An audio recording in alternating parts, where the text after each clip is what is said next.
I've just been handed an urgent and horrifying news story, and I need all of you to stop what you're doing and listen. I am that dude, Bodkins. Yeah, DP lost like, deep. Yeah. Right, where he's wondering he's like, I Patty to Patty. One style, like no weight classes.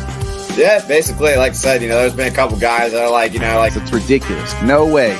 There's nobody else out there. He's your guy. That's just not my mentality, bro. Yeah. Leave the ladder down. That's my always like, hey, somebody helped you out. Why not help somebody else out? Return. Give a big round of applause for the one and only BodkinShow. Or bringing Craig Counsell down the interstate in a move unexpected. I had people. I'm going to repeat that again, folks. I didn't stutter. Welcome to the BodkinShow.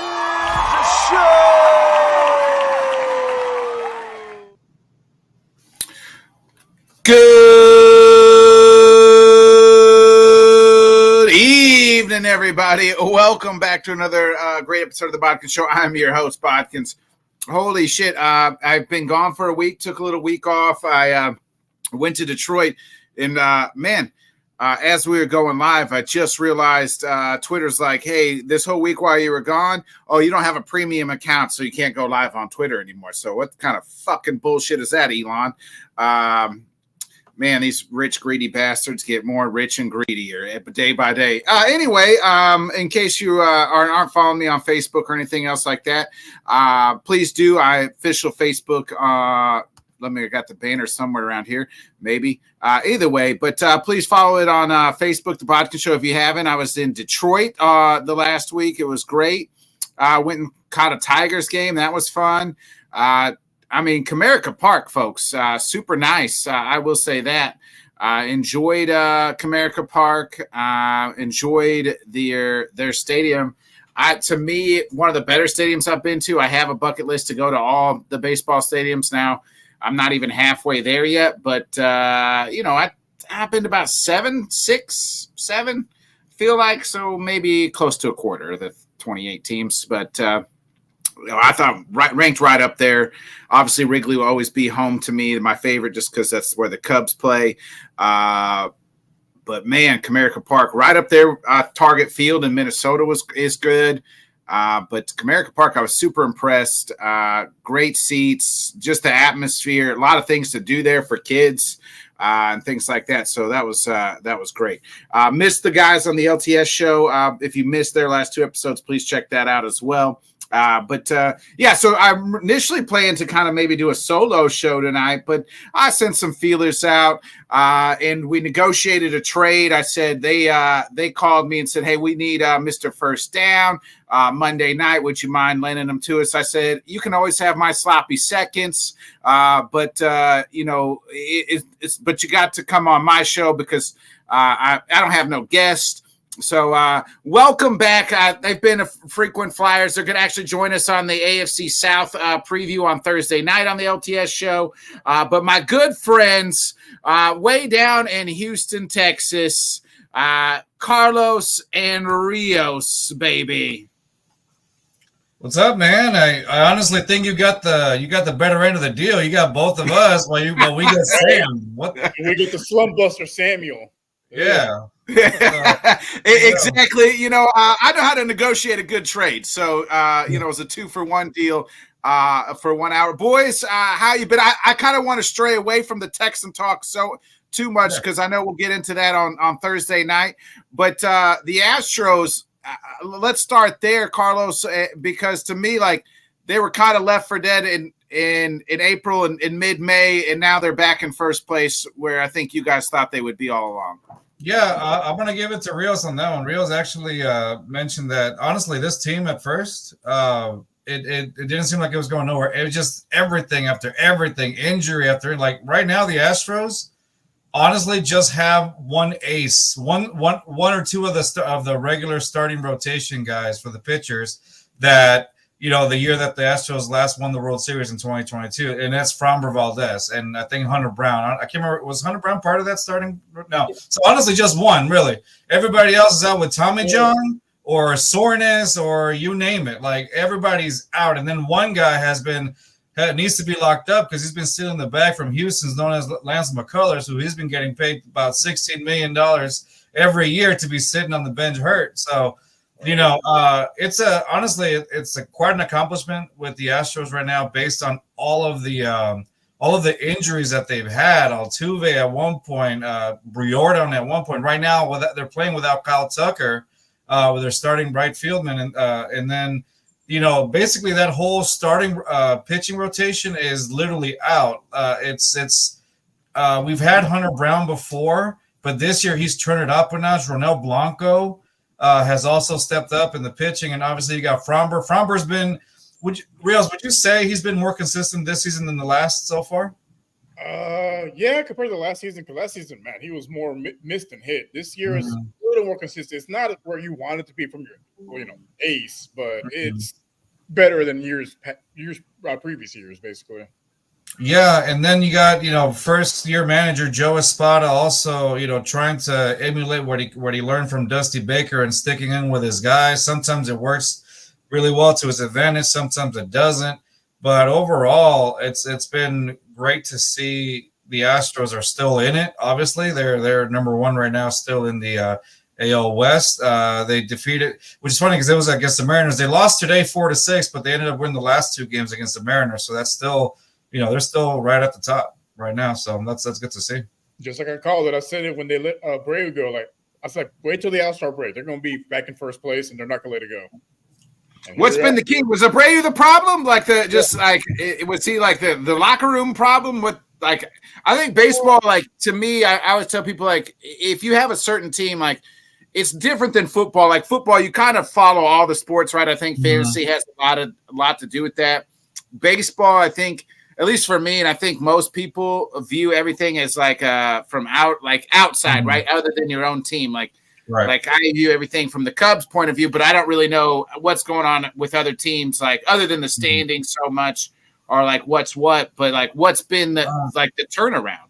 I want to say I was pretty excited when Jose. I'll admit I was excited when Jose Abreu got signed because on paper it looked legit. You got a guy that had an amazing career with the White Sox, and now when the Astros really needed a first baseman they had Yuli Gurriel, but I think they were looking ahead of Yuli Gurriel's age or whatever, but then again, Abreu was just significantly maybe 2 years younger than he was. He was approaching 30 at that time too, and so I think they were going for the youth aspect, but. Again, I will admit, not youth. I apologize. A little younger. I apologize. Yeah, and honestly, we have Jeff Bagwell, and gosh, he's been doing these contracts for. I think it's before we got the GM, right, Dana Brown. He was doing these contracts, and that was one of them. And honestly, they've aged terribly. It aged terribly, and I think what they were doing. And this is my thoughts, and Rios, you'll go after me and let me know what you think on this one. I honestly think that they were that when they were forcing Jose Abreu on there, I think that they were just trying to get their bang for their buck because of what they paid him, and even though it wasn't working out, now that you finally, you can write it off as well. It wasn't working out. We sent him down to the Florida complex. We brought him back up, gave him another chance. It didn't work out. We did what we could. He's got to go. And suddenly, once he's gone, you got John Singleton who stepped up in first base. I want to say he's pretty consistent, pretty solid. He's giving you more hits. He's actually the better option at first base right now. And then here and there, they'll put Mauricio Dubon, as a utility guy on there on first base. But other than that, once Jose Abreu left, dude, the Astros have been on a roll. Is it just because it's just not that bad of in the lineup? It's just where he was hitting bad. He couldn't hit. We realized that quickly. What was the key there? Just personality wise or field fit wise? It wasn't personality because he was pretty well liked in the locker room. That wasn't it. I think with him is just Father Time caught up to him in a hurry. Basically, you could see the decline starting early last year. He picked even his last year at the White Sox, I felt was a little bit of a down year. It was a bit of a down year, and then they thought, maybe playing a contender will, revitalize his career. It took a while for him to get going. He was okay towards the end of the last season. Was pretty decent in the playoffs. I'll give him that. But this year, you could see he was just when you're in the top 10 worst all-time wars in baseball history. And baseball history goes back to the 1880s. When you're in top 10 all time, when you're in negative war, like you gotta get it's time to go. Yeah. Basically, having him in the lineup is essentially you saying you're not going to win the game. That's what it got to. It's basically what it was at one point. Like it's a black hole in the lineup, and it just not just at the plate, but at first base as well. Just making simple mistakes like routine catches, they'll just go right by him. And like a lot of momentum issues too. Like the Astros would have the momentum in some of these games. They'll get guys on base, and then here comes Abreu and double play, innings over. Yeah, he had a lot of double plays too. Like hit straight into second or whatever, and then boom, double play. I was like, gosh. Yeah, I mean, there's nothing worse in baseball than hit into a double play or like just the Cubs, like especially to me, struggle with runners in scoring position. Yeah. Like, you know what I mean? Can't ever get that key fucking hit. And it just seems like maybe that's what Abreu his problem was at the same time. I mean, for the Astros, that's been their Achilles heel. That and winning at home the last few seasons. But they've somehow found a way to win. But like this season, they've actually are winning at home. They're hitting guys and runners in scoring position, which they've struggled with. So like once he was gone, like all those things that were like basically like you expected them to lose at home, expected them to get to a double play or runners in scoring position. Once he was gone, they just did a complete 180 and they're winning at home, getting hits and runners in scoring position. Like it's been fun to watch. And also, what has helped out is guys that weren't really. I want to compare this to like the 2022 season where the Astros went to the World Series and won it. Guys like that were there for that season, like Jake Myers, like he's stepped up a lot since then. Like he's been hit. He had a home run yesterday. He's been pretty consistent with the homers. Like Jake Myers has been a pretty solid guy to help us out too. And one guy that wasn't there, Yanier Diaz, but he took over for Martin Maldonado, our catcher. It was funny because he just got released from the White Sox as well. I mean, he's in the top 10 worst wars all time. Yeah. And Maldonado, he played for the Cubs for a little bit too at one time. He did. Yeah. And I got to say, like, even with that 2022 team, like, you had, Abreu, you had no, you didn't have Abreu, I'm sorry. You had guys like Maldonado, but you had some holes in the towards the bottom of the lineup. And here, like, you have guys that like Joey Loperfido, who came up from AAA Sugarland this season. Trey Cabbage also, I know, great last name by the way. Trey Cabbage also. Yanier Diaz, first year like main catcher today for this season for the Astros, and then like taking that lead role, I guess, and then guys like Jake Myers stepping up, like those guys there, just being consistent and doing what they're supposed to do has also made the Astros go up, and so that's always a positive thing. As the Yankees fall, the Astros rise. Yeah, you guys gotta love it. Everybody hates the Yankees other than guys from New York. So what's funny is that I saw a poll recently not long ago because the Astros are universally hated, but whatever, who cares? There was a poll of who hates we shower with our tears. No, there was a poll. Drive out negativity. Yeah. That was talking about who you hate more, the Astros or the Yankees, and it was pretty close, but the Yankees still end up getting hated the most. I think most people hate the Astros, right, because the whole trash can thing and that, and it's crazy. I always hate the Yankees, and you know what I mean, for like we grew up all the same time frame. Now Rios is 2 decades older than me and Carlos. But I think Rio saw Babe Ruth live a few times. Yeah. So how was that? But we grew up in this significant era where the Yankees were winning all the time. Yeah. And it just people from fucking New York. And I mean, I might have some friends from New York, and I do. But man, like when I was in the military in the Navy, this guy from New York, he'd be like, "Why they call it the World Series, son? When it's played in New York, son. 27 World Championships, son. Every fucking day." And I was like, "Bro, I already hate the Yankees.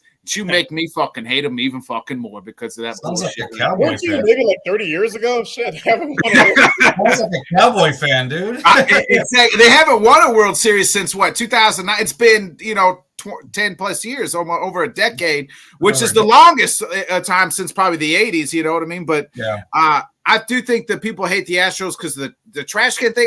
To me, it was a thing, and now I done forgot about it, and I've moved on. Like I don't have quite that hatred. The Astros, I feel like, do things the right way, where not so much now, but especially the Steinbrenner always went out and bought the players, right? Where Houston still got a lot of homegrown guys, and even your guy Yordan Alvarez hit for the cycle today.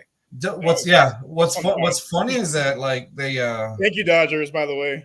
Yeah, thank you. Got bean sandwich. I think was it Friday, Rios, where we posted that it was Altuve's like 11th was it 11 years in the league or whatever. Yeah, his debut 11 years prior.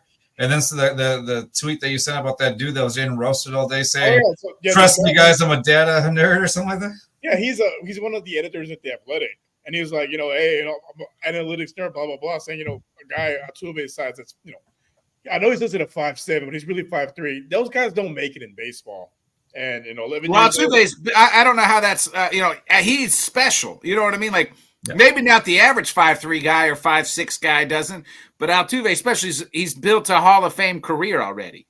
Yeah, and what's funny? Two-time World Series champion, batting champion, MVP, like, 9-time All-Star, like, well, that's first ballot right there. And once he hits that 3, I'm pretty confident he's signed with the Astros until 2029, right, Real? Something like that. 2029. I'm confident he's gonna. I think he's at 2,000 something hits. He'll probably reach that 3,000 mark by then, and that's just another thing added to that resume. Further cements it. Like it's first ballot. It's a lock for first ballot. Like at this point, believe me, I was in Oakland 2 years ago at that horrible, awful A's stadium, and he was getting booed. And I get it; people are ignorant. They'll. I mean, people are ignorant. You got to understand, right? Like you guys, got to understand where people are coming from with the cheating thing and the trash can thing, right? Yeah. Well, I understand. You first. Was contending, and you felt robbed. Okay, you can say something, but a team like the Athletics. Never won shit in my lifetime. Like, come on, shut your asses up, man. No, the Rangers. So Altuve has 2,162 hits currently. Yeah. He can. I mean, I think he's got 800 something coming up before he's hit 307 batting average, 223 home runs, 791 RBIs. Has 1 Gold Glove, 1 MVP, 6 Silver Slugger awards, 1 LCS, 2 World Series. So, that's close to about as good a Hall of Famer as you're going to get at this point. He's I think maybe 2 or 3 home runs away from being the all-time leader in postseason home runs. He's hit of guys like Manny Ramirez, Babe Ruth, all those dudes. Like this 5'6" guy is going to be on top of the home run leader. What I'm gonna laugh is when you actually mix it in, all the people are gonna be like cheater. That's gonna be my bread and butter right there. That's gonna be my thing. I love it. Is he the greatest? Is he the greatest Astro all time? Yeah, definitely. Over Bagwell, Biggio, Nolan Ryan. Yeah. Well, no, I mean, Nolan's different because he played for so many. In the position, but as far as my favorite Astro growing up was Craig Biggio. Like that was my dude. I've been lucky enough to meet him like 4 or 5 times. I used to be a salesman for him when he used to come into my old job. Like great dude, very humble person. And like he was my favorite Astro growing up as a kid. So to me, I was like, wow, that's amazing meeting him. But he's probably a better GM than Bagwell. Huh? He's probably a better GM than Bagwell. Yeah, he's probably a better GM. So, and growing up in the '90s, like the killer, you had the Killer Bees, obviously in the early 2000s as well. But obviously, Altuve has overdone the. I think the last thing I think. Well, see, Craig Biggio never had the World Series. He never went. He went to the World Series, but we never got a ring. Yeah. Biggio has the 3,000 hits. So that's what I'm saying. Once he gets that 3,000 hit, I still think Altuve's already the greatest Astro in the franchise, even without the 3,000. But I know for sure after that is Biggio comes second to Altuve at that point. You could ask just about anybody here, any Astros fan, will tell you about the same thing. Yeah, it's pretty consensus. That's one of the few things that us as Houston fans can all agree on. Altuve is the greatest Astro. Yep. I like it. I don't have a problem with Altuve. I mean, the trash can thing and all that. That's like a culture. Like it was a culture thing. You know, and the thing about it is baseball. Like people don't understand is like baseball is notoriously known for cheating. Oh yeah, way back in like every decade. Revolution. Yes, like it's like part of their. It's part Rios of was there for the White Sox cheating scandal. Yeah, in the 1800s. Yeah. The Black Sox. Hey, he's the one that took the money from Shoeless Joe. That was Rios. You're the one that No, but no, you're right. I mean, the steroids. No matter how you want to, like, if you talk to a Yankees fan, they bring up the trash can thing. I was like, well, I'll raise you up and I'll bring you the steroid scandal. Somehow they want to dismiss it. Listen, cheating in baseball is cheating in baseball. Right way to cheat. I'm like, there's no right way to cheat. Cheating is cheating. Cheating's cheating. Yeah. Yeah. At the end of the day, it's just like I hate it. It doesn't excuse that everybody was doing things like that during that time. It doesn't. But the fact that we were the ones, the Astros that got caught were the ones that were punished, but other teams really didn't. I want to say the poster child for baseball, the Yankees, they were doing same thing also. The Red Sox. The Red Sox got caught doing similar things. But they stood in. I mean, and then our system came from the Yankees. Beltran and Cora, they came from the Yankees. They came here, introduced that system here. Cora goes to the Red Sox. They win the World Series literally the fucking year after we did. Yeah. Beltran joins the Yes Network a year after the Astros. Beltran joins the Yes Network. Suddenly the Yankees start going up again. I'm like, come on, you don't see the correlation here? Like it's pretty apparent. And then now Beltran is in the ballot for Hall of Fame as well, which is pretty funny. I'm like, all right, if Beltran makes it, nobody can argue anything about Altuve not being able to go into the Hall of Fame. Screw that. I'm not going to argue. I think Altuve should be in. Let me ask you guys this. I mean, we mentioned the steroid era. Like, to me, I think all those guys should be in. Sammy Sosa, Mark McGwire, Barry Bonds, like Roger Clemens. Like, they were the best players of their era, and everybody was juicing. Like, it's like, let them in. Like, you could make a fucking separate wing in the fucking Hall of Fame if you want to. I'm just like the steroid era, and this is put these guys in there. You know what I mean? Like, we don't take Barry Bonds is still considered the home run king, but we're not taking out their numbers. So let them. Why not in the critical? It's hypocritical. Because look at it. Doesn't matter how jacked you are. You still got to hit a little ass white ball going 90 miles an hour down across the plate. Like, it still takes skill, no matter how juiced you are. Oh yeah. It does take skill, and like to me, like the more steroids is more about recovery time, like to keep your body healthy, to like quit. And most guys will tell you, like, I didn't do it to get bigger, like I did it to keep up with my body, fit, to make it faster, or you know what I mean, to recover quicker. In more than just like to get bigger. But to me, like, it was, everybody was using that shit before that. In the 80s and 70s, they were using greenies and you know what I mean, and shit like that. They were just taking handfuls of it. Like, it's just part of the culture, and it's changed over time. Yeah, and there'll be a new way to cheat in 5-6 years anyway. Like, another thing you can bring up, like I remember Ronel Blanco, one of our pitchers this season, was suspended for 10 years because they said they found like some sticky substance on his glove. And then Yankees fans were on it. I'm like, y'all, Garrett Cole did the exact same thing with you guys like the previous season. There's videos of Sabathia doing this, and they had the tarp, the pine stuff on his stuff clearly. And then, but like that's what I'm saying. I think what a lot of fans are like, I understand. Like Rio said, if your team felt it was a contender and you felt the wrath from 2017, fine, whatever. But at the end of the day, though, if you're going to do the same thing and argue one point, like at least be consistent with your argument and don't be a hypocrite, because your team has done several things as well. I think that's what irks me about it the most. That and John Boy Media. John Boy. The buzzer. Y'all just mad. That was that fat motherfucker. It's on site. Whenever he comes to Houston, it's on site with that fat piece of shit, man. John Boy Media. That the funniest one. So that whenever somebody brings out the buzzer, situation with Altuve. Yeah, come on. Like, who do you think funds the Astros? Fucking MI6? Like, we got James Bond gadgets out there. Like, come on, man. Like, Yeah, that one was funny because he's the one that made that up, and then it was disproven when they researched by everybody. Yeah, and even MLB, they're like, no, there was nothing. There's nothing at all. And when people bring up a buzzer, I'm like, y'all are dumbasses. Like, seriously, y'all just believe anything that you see on the media. That's it. well, I would say like a singular person is smart. A group of people are fucking stupid, and we have seen that because on the internet, a group of people are. well, that's yeah. I mean, Wait a minute, that on the internet, stupid people. I know. that doesn't exist. Hey, that doesn't exist. The smartest people live on the internet. Trust me, bro. It's my favorite source. Trust me, bro. It is. I believe everything I see on the. I believe everything I see on the internet. You know who said that? You know who said that? Abraham Lincoln. Yeah.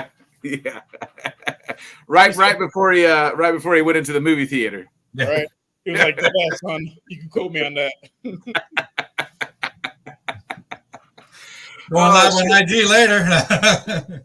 Rios, I know you're the basketball person of the show. So let me ask you, what's your expectation? Well, actually, let me back up to the Astros real quick. I want to circle back to the Astros. We'll finish up the Astro talk.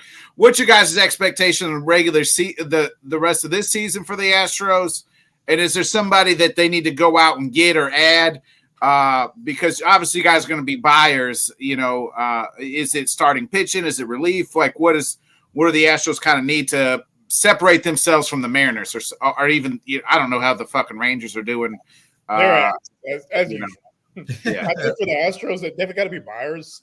Mhm. Honestly, just starting pitching because you don't know what you're going to get with Luis Garcia. He's coming back, former Colors does, but again, it's going to take him some time, so you don't know what you can get with him. So definitely some starting pitching. I mean, with Astros, I think their biggest thing is getting guys back because you're going to get Verlander back, you're going to get Javier back. Getting your aces back in the starting rotation is just only going to solidify this team. They're set on hitting. All they need is just starting pitching just to get healthy. And once they get healthy, calling it now. 2024, they're going to win it again.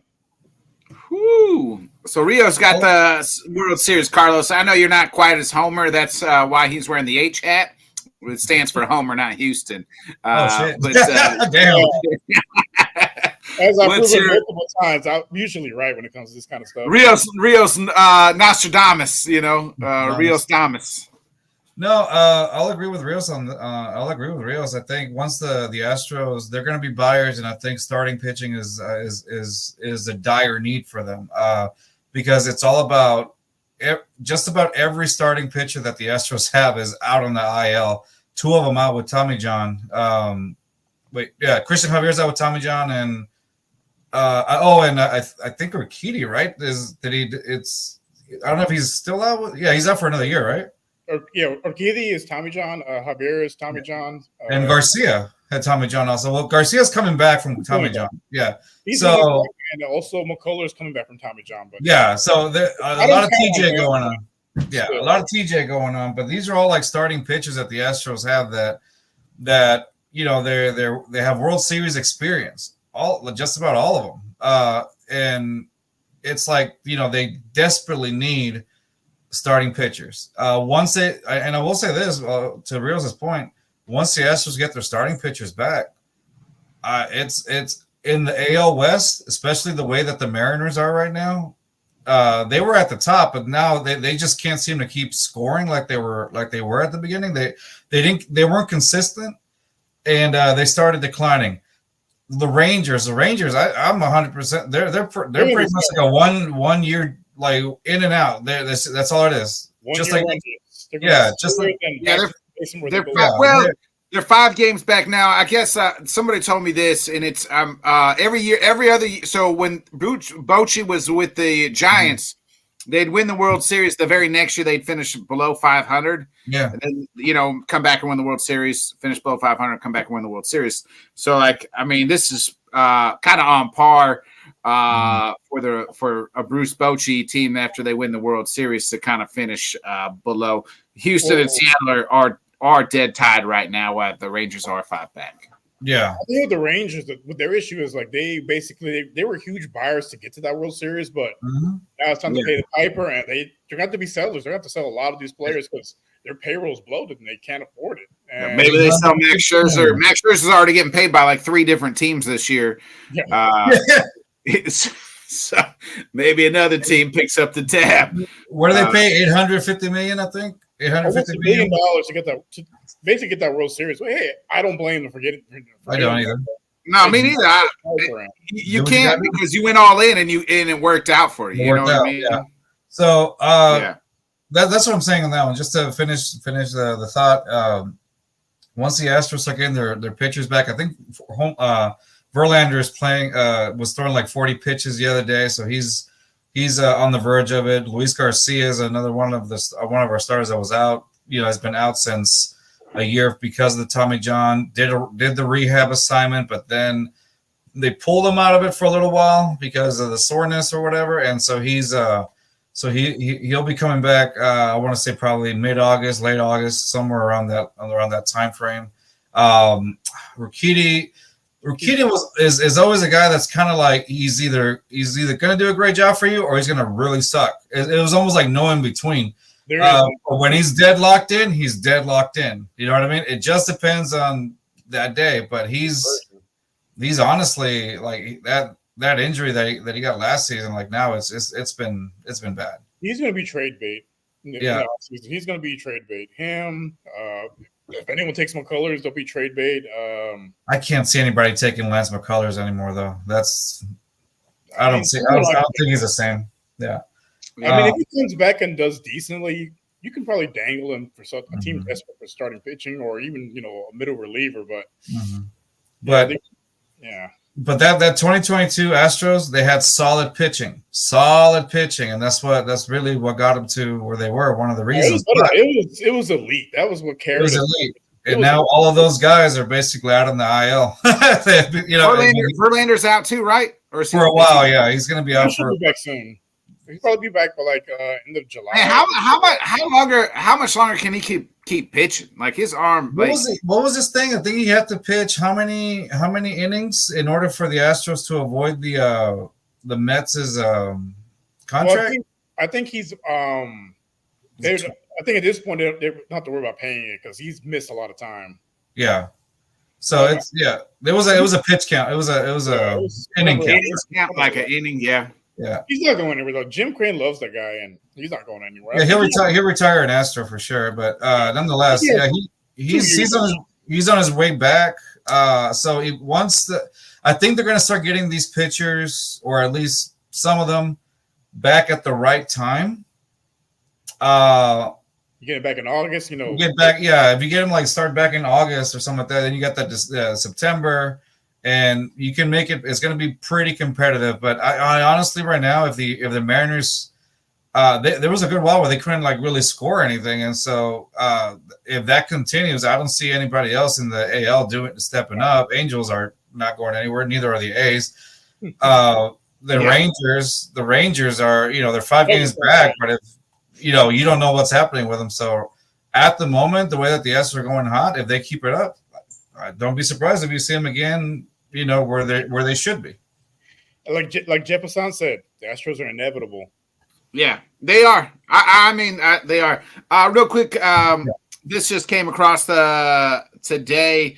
Adrian Beltre, Mauer, and Jim Leland all headed to the Adrian Beltre, Todd Helton, Joe Mauer, and Jim Leland all into the Hall of Fame. Wow. So Adrian Beltre might have been one of the most underrated hitters. I know he's a Ranger, but he was so underrated. I felt like. Yeah, he just had the unfortunate being on a lot of bad teams, but he was one of the best hitters in baseball during his time. Yeah, he was, and Joe Mauer was a great catcher. Todd Helton, a little surprising on Todd. He was just always a good on base guy. And then Jim Leland, he coached a couple different World Series teams, so good for them. But anyway, back to so I was going to ask Rios on the Rockets. You guys, I felt like you guys were trying to add a splash in the offseason and just never like happened. But last year, good young team, didn't make the playoffs, but was like in that 9th spot or whatever the fuck you want to call it, almost into the play-in tournament or whatever the fuck it is. But expectations now under year 2 under Ima Udoka.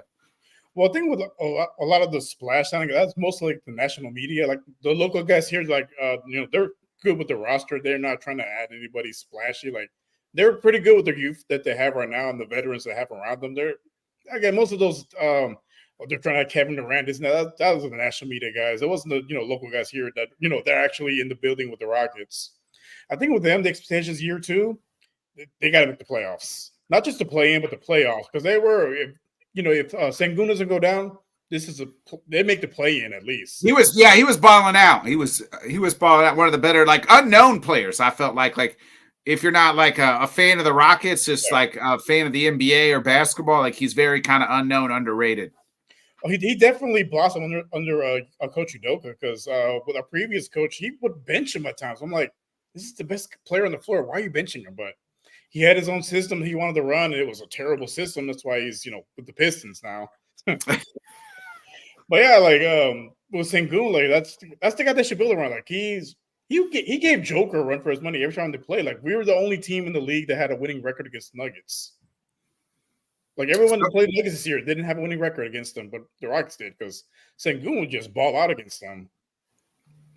And I think they're a team very similar to the Nuggets. They're not there yet as far as being a contender, but they're on the right path. They got the cornerstone in Sengun. You got a young guy in Jalen Green that's similar to Jamal Murray. He just needs to be more consistent. And then you have other guys like Amen Thompson. He's supposed to be the point guard, but the way he's playing, I think they're probably going to move him to the 3 and have this guy they got from Kentucky, Reed Shepherd. Man, he's been balling in Summer League. I think that's going to be their point guard of the future.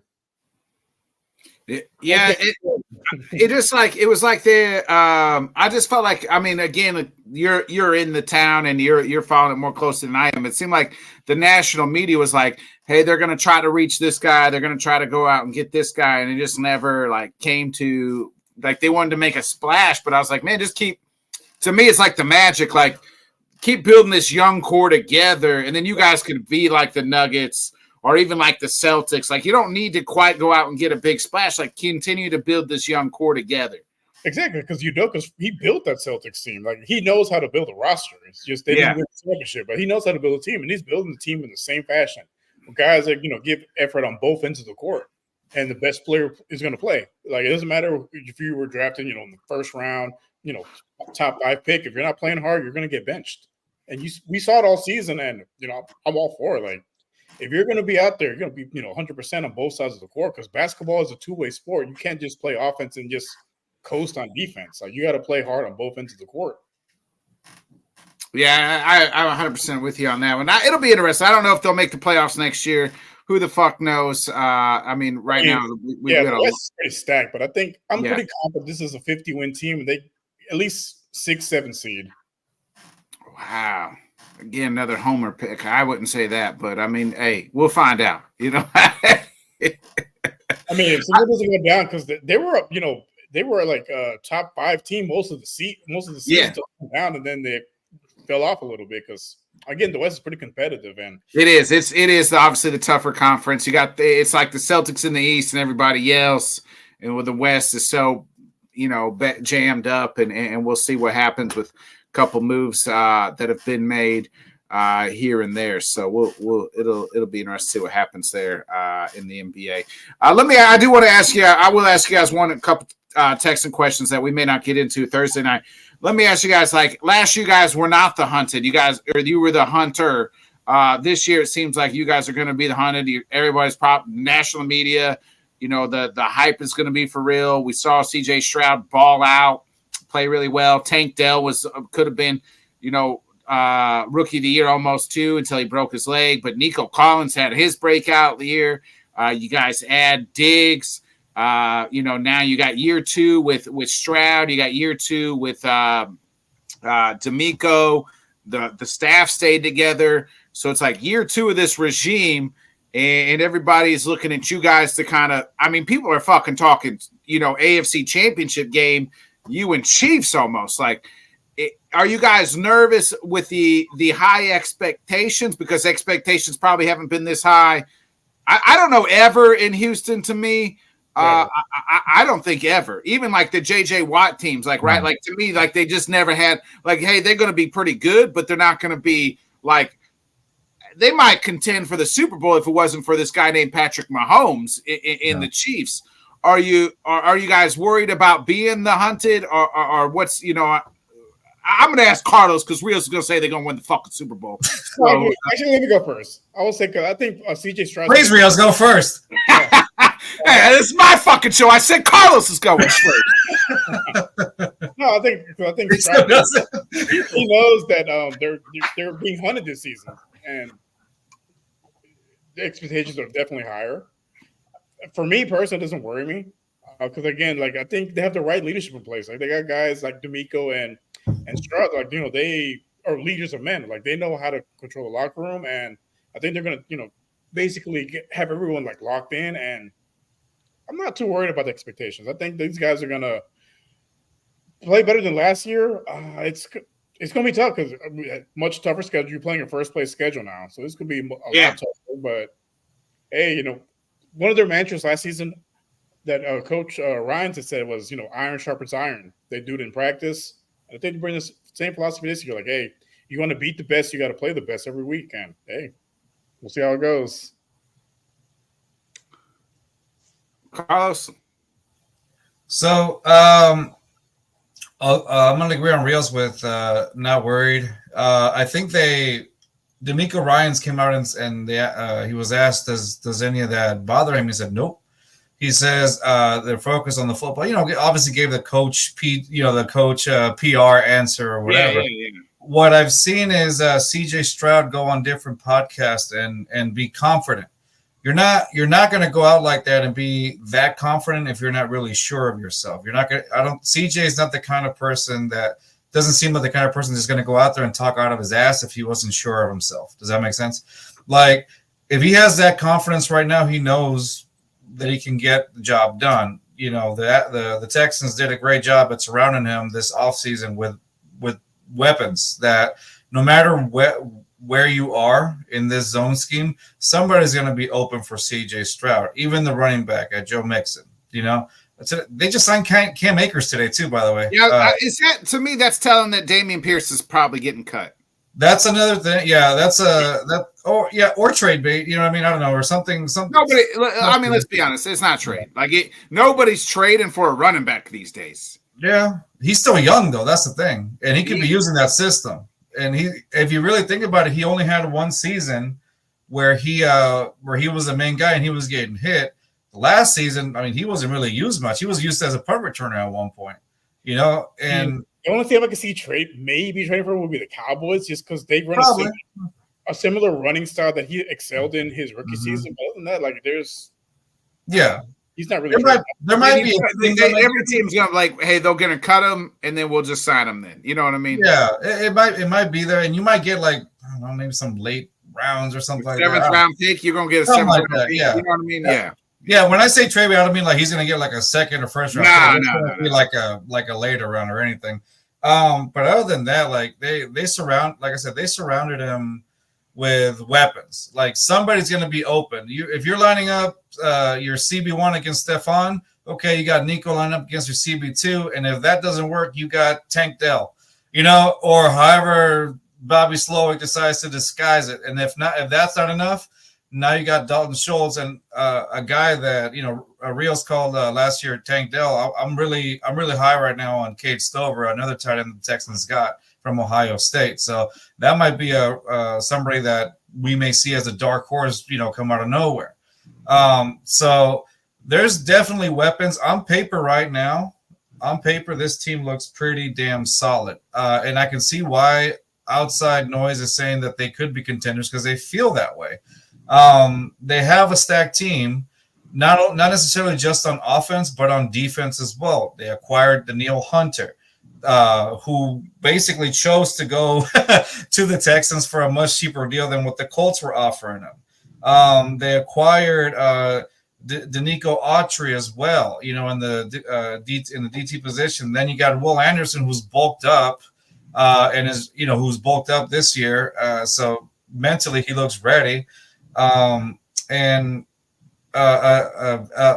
what's his name? Al-Zaire as well, as Aziz. There you go, Aziz Al-Zaire as a linebacker, as a true Mike linebacker. And then you got Christian Harris also, who was pretty damn good last season. He was getting, all the advice from D'Amico Ryans, who, a master at that. And then you got Derek Stingley back there. And apparently from what we've seen in different videos from training camp and OTAs, Kamar Lassiter is really sitting in that CB2 role as well. Yeah. So, surprise. Like, I didn't see that, but man, if he can. And then Rios, remember they came out, I think it was yesterday, that they're putting Jalen Petrie in the nickel role also now, right? Yeah, because it means hopefully to sign Justin Simmons. Yeah. So, there's also rumors about them trying to sign Justin Simmons as well. So, they're loading it up, and I think a lot of it obviously has to do with, making sure that CJ has a successful team around him, which is great, which is what you're supposed to do, right? With your quarterback of the future. Yeah, on a rookie deal, because the window is the rookie contracts. Yeah, that's what I was getting ready to say. Rios is like, now's the time for the Texans. Like, before you got to win while you got a rookie quarterback, while you're paying him cheap, because once you pay him, then you can't have everybody else because it's. Thanks, Trevor Lawrence. Yeah. Yeah, and then like one post that I had made earlier in the beginning before like all this was I posted the Texans have a challenging schedule, and I think that's why they added a lot of these pieces too. I mean, 7 of the games that they're going to be playing, 7 of the teams that they're playing against this season went to the playoffs last season. Yeah, and they're playing 11, and aside from that, 11 of those teams were over 500 last season. So it's a tough schedule to say the least. So obviously, like you said, Bodkins, it's the right time to add these weapons with CJ while you got CJ on the cheap. Yeah, because unless you're Mahomes, the time your window is a rookie quarterback, contract. Because after that, it's tough. But Mahomes, they won 2 Super Bowls after he got paid, just fucking nuts. But hey, I think if he continues to pass these on, he's going to go down as a GOAT over Brady. The way get the fuck out of here! No, he's not.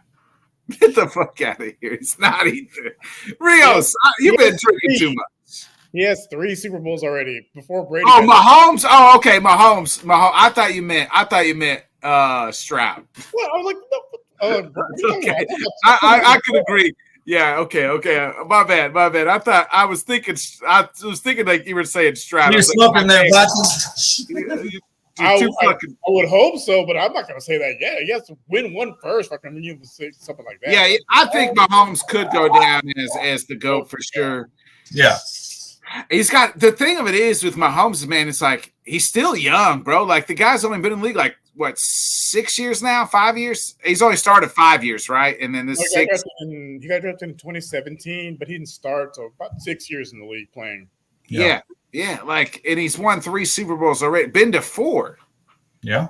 If he has Brady's longevity, he can. But man, Tom Brady, I don't think we'll ever see a quarterback play into his 40s. Yeah, that's you're right. The longevity. We say that today, and if tomorrow Mahomes goes out the first play and blows out his knee and is never the same, you know what I mean? Yeah. Brady was relatively pretty healthy, other than that 1 year when your guy. Dove at his leg, and then they changed the rule. Yeah. Who was that? Houston? Was that Houston? No, I think it was Justin Houston from the Justin Houston, yeah. Was he with the Chiefs then, or was he with you guys? He was with the Chiefs. I don't think the Texans ever got him. Did the Texans ever got him, did they? Oh, okay. I was thinking he was a Texans player, but yeah. Maybe it was just Justin Houston. Oh, you probably correlated the Houston with Houston. That makes sense. Yeah. It was week 1, and they almost made the playoffs with Matt Castle quarterback. Yeah, it was the year after they lost the Super Bowl when they went 19-1 or whatever it was, and then lost the week 1 he blows out his knee, and they won 10 games with Matt Castle. Yeah. Chiefs give Matt Castle a huge contract, thinking they got. They never does shit. Like, it shows you how good Bill. I mean, but he also wasn't throwing a fucking Randy Moss either. Like, you know what I mean? Like, that's what people forget too. It's like, well, yeah, he also had Randy Moss, Wes Welker, and a couple other and the greatest coach of all time, and Bill Belichick. Matt Castle did. So, real quick, Carlos, I want to ask you thoughts on what's going on in the wrestling world in WWE and AEW.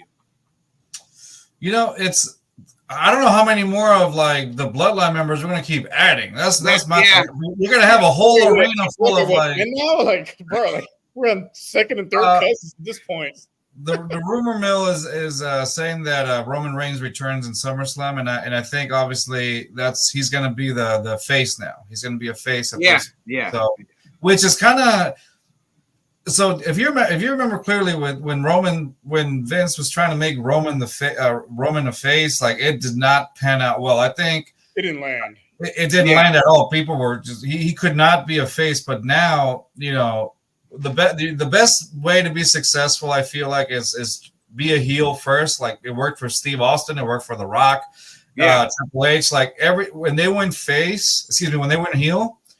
It just seemed like that was like their natural like instinct. Like we saw the best come out of Steve when he was like he was a face, but he didn't play the face. He was more of like the anti-hero. Yeah. Same thing with The Rock.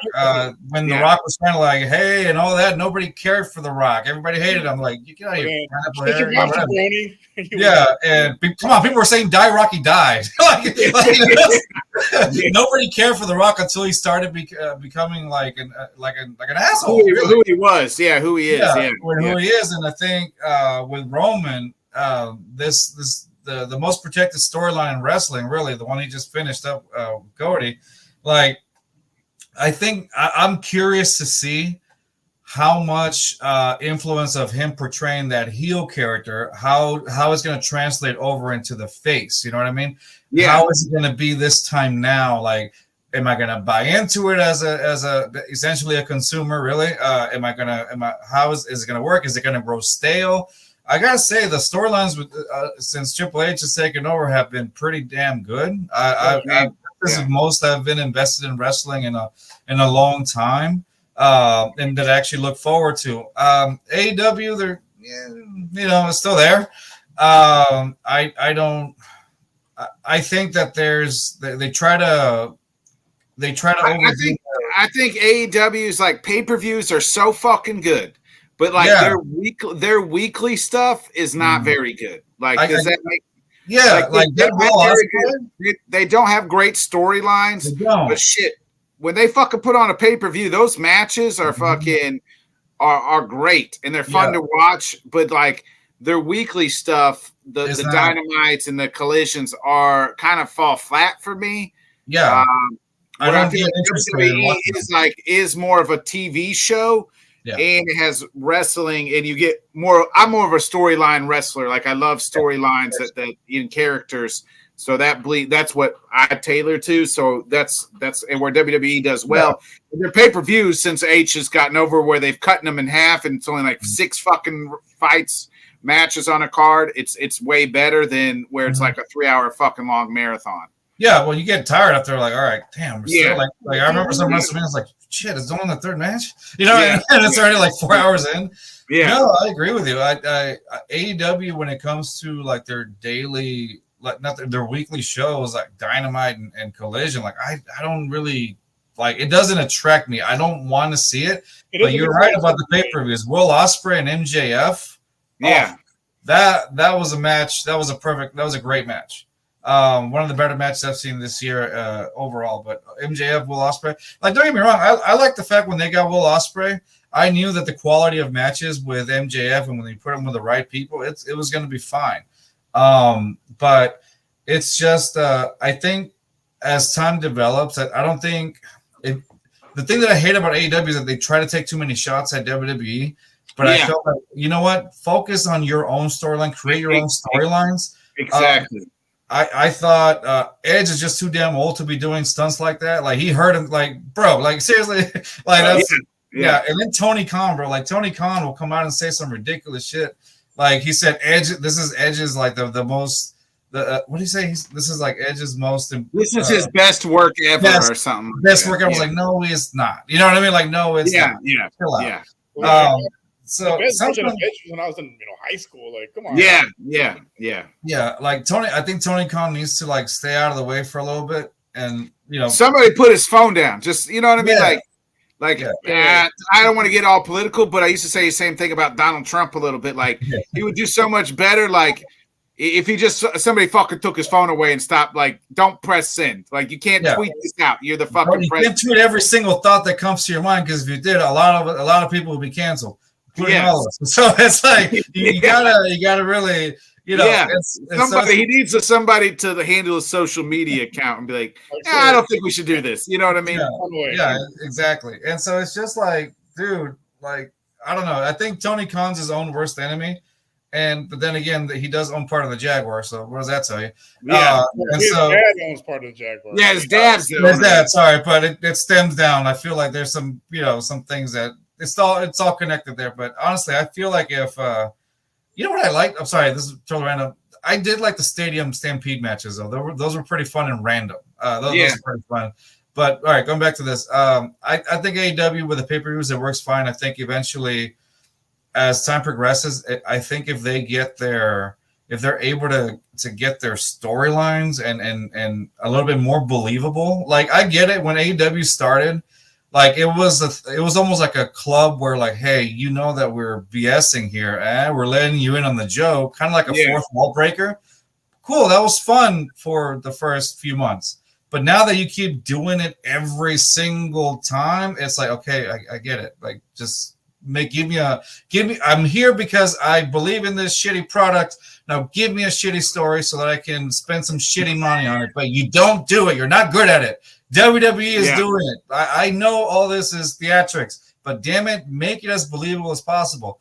Well, to this day, I still think with Triple H took over, like you want to tune in every week, watch Raw, watch SmackDown. You want to watch it. Like you are invested in tuning in every week. So let me ask you, AEW, you're like, I can miss a few weeks and I won't miss anything. So Bacchus, let me ask you a question though, because I want to hear your opinion on this one. So and this is because I've heard different point of views on Twitter. How are you still invested in as much in Cody Rhodes now as you were before with the Roman Reigns story, or is it kind of growing just a bit stale on you? I was never really invested. I've never been a Cody Rhodes fan. Okay. I've never been invested in Cody Rhodes. I didn't care about.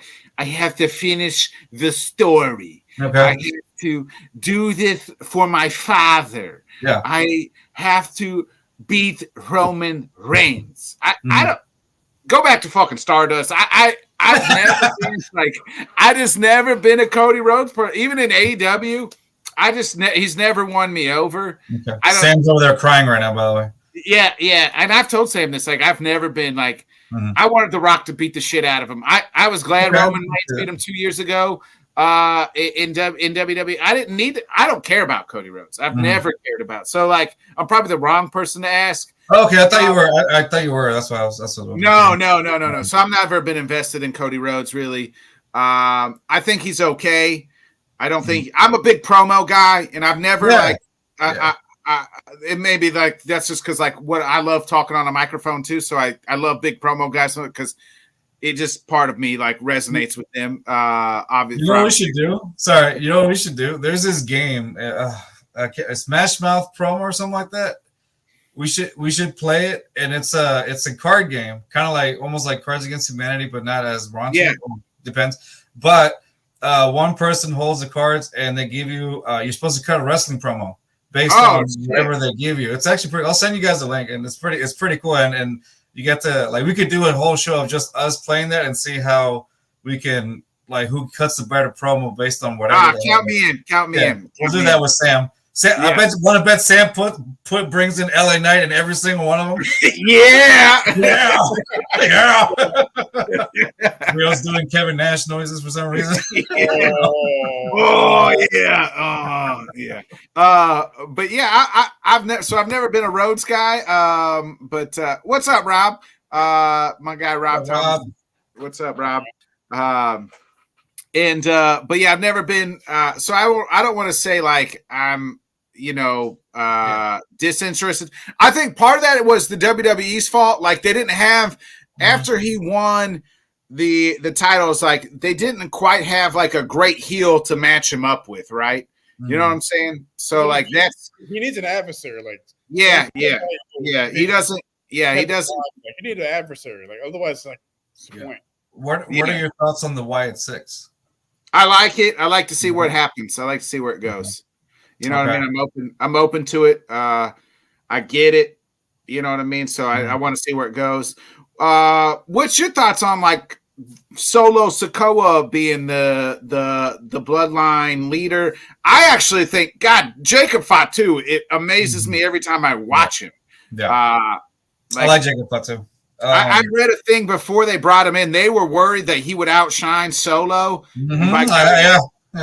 By God, he's doing it. Like you know what I mean? Like, but that's on Solo too, though, because at the end of the day, you need to add something though that'll make Solo, lit a fire under his ass or something. But because Solo wasn't really doing much, now you're starting to see a difference out of Solo because he's got. If you're not it, somebody else is going to come in from the bloodline and take your place. Yeah. The only thing that worries me about this whole bloodline shit though is like you're getting all these guys in. What happens when that storyline's over? What are you gonna do with all these guys? Like, outside of like Jacob Fatu, they'll probably be fucking catering in the back. Yeah, and that's what I'm saying. And I think they have who's it? Haku? Is it Haku's son or something like that? That's Tama and Tonga, ain't that? That's them. I think, unless I mixed it up. It's too many to keep up with, honestly. Yeah. But it's just like they keep trying to get the guys in, which is fine for now. But I think it's like, what are we gonna do? Like, is it gonna be like one of those things when once Roman comes in, half of those guys are gonna go with Roman, half the other guys? Well, I think once Roman comes back, it'll be Jimmy and Jay. We'll reunite, and then it. You know what I mean? I think at Survivor Series is when that's going to happen. Like a Hell in the Cell bloodline, where you're going to have Solo's group versus Roman's group. Yeah, when they're like war games. Kind of thing. Yeah, that'd be kind of cool. I'd mess with that. I'd like to see that. What do you think of the Liv Morgan, the love triangle there? Liv Morgan, Rhea Ripley, and Dominic. Sign me up. Yeah. Bully Ray asked this question on Busted Open on his podcast, and I'll ask you guys: does it bother you guys that like we all know like on scene right on the show that there's this love triangle, but we all know that like we've seen in on social media, we know Rhea is really married to Buddy Matthews. We know Dom's married to somebody. I don't know. You know what I mean? He's married to somebody in real life. Does it bother you guys? Because it doesn't bother me. Because like to me, like that they don't keep kayfabe. Like it doesn't really like I view it as a TV show, right? Like I know, like if I watch The Office, I know Jim and Pam aren't really married in real life. So like, I'm okay with it. I'm okay with not the. I like somewhat kayfabe. Like MJF does the best at like keeping kayfabe his character. Like that's who he is. But I don't care about like the love thing as far as like, I'm okay with that. Like, I don't really care. Like I view it on TV, it's a TV show is what I view it as. Yeah. When I watch Dominic Mysterio interviews in Spanish, he did some promotional ones in Spanish. In Spanish, he keeps the kayfabe going. Like really? It's real, but it's a weird way because it's almost like I can't really explain it. It's in Spanish, he's very sarcastic. Yeah. To the point where it's hilarious at how sarcastic he's being. He's very funny in Spanish, but he keeps that kayfabe. He was on a podcast, I can't remember, it's like a Puerto Rican podcast, and the host is asking him questions, and the whole time he's like, I think now it won't translate so well in English, but in Spanish he tells the guy asked Dominic, hey, what did Liv tell you or something, whisper to you or whatever? He's like, you know what? I haven't told anybody this, and I won't tell. But I like you, so I'm going to tell you. He's like, "Come here, let me tell you what he said." He's like, "What?" He's like, "Doesn't fucking matter." And so, but he kept it. Doesn't matter. Yeah, and he's like, It's like it doesn't. It shouldn't matter to you or whatever. It was the way he said it. It was like it was a great punchline in Spanish. It just sounded perfect. But he keeps the kayfabe in a lot of the Spanish interviews. Now, when it comes to like the English stuff, he tries to. The thing I like about Dom though. he reminds me of Jimmy Fallon from SNL in the early 2000s, where he's in a sketch and then he's trying his hardest not to laugh, except Jimmy Fallon kept laughing at everything that was thrown his way in an SNL sketch. But it was great. Yeah, so he would always break character. Dom, you could tell, especially now that he's got the mustache, that he's how he's trying not to bust out laughing at some of the dumb stuff he says. But Dom, and whenever I see him, he's trying not to break character so hard all the time. So I like that about him. It's funny. It is a fourth wall breaker, but he's not directly telling you like AEW does, you know? Yeah. But to me, it doesn't bug me because I as a human being, and I don't know about anybody else, as a human being, I can distinguish fact from fiction. So it doesn't bother me. It's not real. Yeah, wait a minute. It's still real to me. You know that guy that's crying it's still real to me. Yeah, it doesn't bother me. I guess it's important. Undertaker kept it so well, but come on, now you see him on podcasts. Like I get it. Yeah. At the end of the day, I think kayfabe is important. I mean, dude, Rey Mysterio the other day took a picture in his Instagram without a mask with his family. Like, oh shit, really? That's very rare. Yeah. He's just like whatever. And you know, it's one of those things where I think nowadays, yes, people will complain kayfabe is dead. But at the end of the day, you gotta understand these dudes are human beings. Also, they have their own lives. As you know, and social media is another way to make money for them. You know what I mean? It is.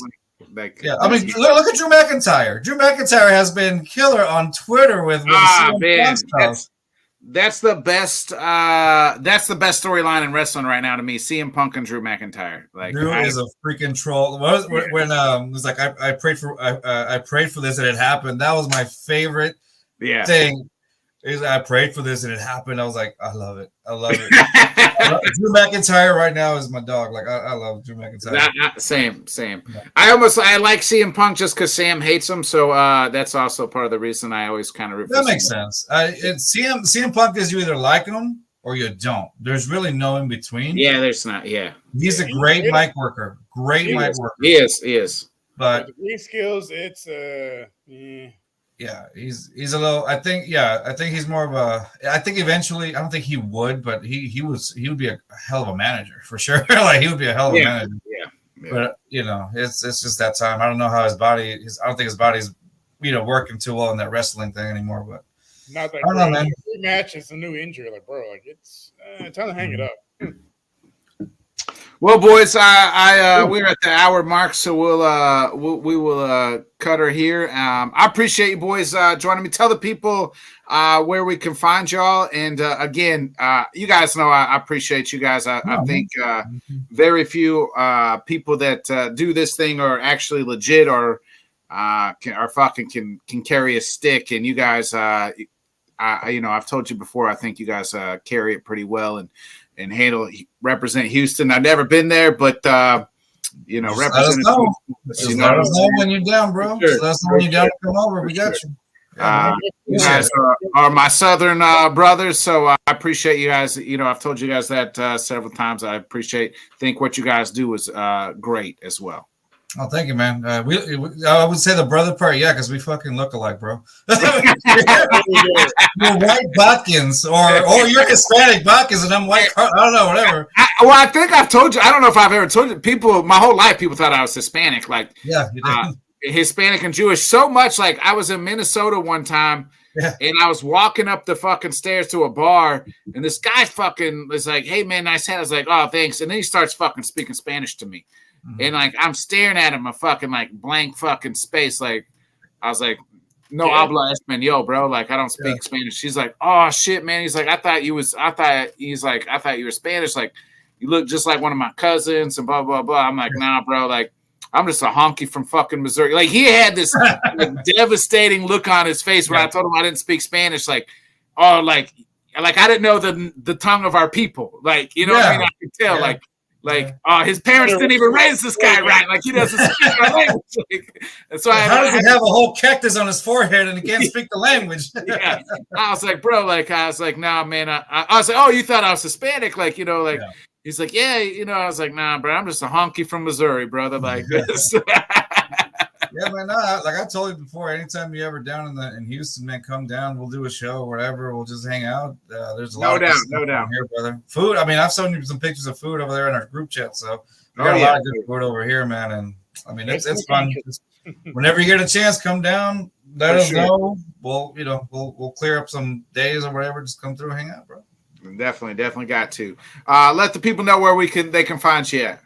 So we're on the Just Fans on YouTube at Just Fans 22. Join us tomorrow night. We are live at 8 p.m. Central Standard Time.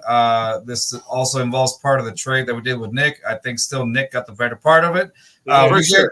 We get Sam, Mr. First Down, on our show tomorrow because we have a special guest. I was on a show with TSS Fantasy, and there was a former NFL tight end for the Tennessee Titans, Ben Troop, who was on there. I got to talk to him. We did a show. I beat him on AFC South Trivia. Check that out. It's on our channel. He forgot about one tight end, and it was Delaney Walker. Woo! So he had to apologize to Delaney Walker several times. It was pretty fun. But I got to ask him if he'd come on our show, and he's like, yeah, I'm all in. So he'll be on our show. Former Tennessee Titan, Ben Troop, will be on our show along with Mr. First Down. We'll be talking Titans, Texans. It's the Texans-Titans showdown tomorrow night, 8 p.m. Central on our YouTube channel for Just Fans at Just Fans 22. Also follow us on our Twitter, X, whatever Elon Musk wants to call it, at Just Fans 22, and finally on our Instagram account at Just Fans Pod. I'm gonna talk so much shit tomorrow. And they'll be joining us Thursday night too for the Let's Talk Sports AFC South preview. Can't wait for that. So I'll be back. If you're not going to join these guys tomorrow night, join us on the LTS network for a brand new Let's Talk Sports show. God knows what we're going to talk about, because Tanner asked me, what do you guys want to talk about tomorrow so I can make a thumbnail? I said, bro, I have fucking nothing. This is the dead time in sports. I'm throwing out topics, and he's brother, I think every NFL content creator right now is like losing their shit because they're like, well, I refuse to talk, and I'm different too, because I don't want to fucking talk made up fucking stories, because I don't fucking care. I can't talk about shit I don't fucking care about, because I just don't fucking care. So I don't care about 30 days, and then we have football, so we're good. Yeah, you know what I mean. So I don't know what we're going to talk about tomorrow night, but so there's that. Because like I can't talk about shit I don't fucking care. Like I can't pretend. Like that's just not me. Make fun of Sam. Yeah. Well, Sam's not going to be there. He's going to be on your show, so I guess we'll make fun of Scott. Or something. I don't know. his picture that who's that? Y'all posted a picture on Facebook. Why does he look depressed on that? Like. And I thought maybe they all just took a picture of him or whatever, and then I think Tanner comments like, "That's the picture he sent me." Like, it is. So, Scott, where is that from? From his sidecar? Like, what the hell? Scott's a Boston guy. They win all the fucking championships. He should be happy. So, right, like. Why are you sad, sir? Like, come on. Yeah. Be happy. What are the Roxanne Triplets? Why are you sad? Eat an ice cream sandwich. Hey, this has been another great episode of the Bodkin Show. I appreciate everybody joining. For the guys from Just Fans, Carlos and Rios, my Hispanic brothers from down south, I appreciate y'all joining me. Again, join us tomorrow night, 8 o'clock Central, 9 Eastern for the Let's Talk Sports show. God knows we'll figure out what we're going to talk about. It's the dead time in sports, baby. It is what it is. We'll see you then. Be a friend, tell a friend, like, subscribe, share. I'm going to hit that outro, baby, and get up out of here. See y'all.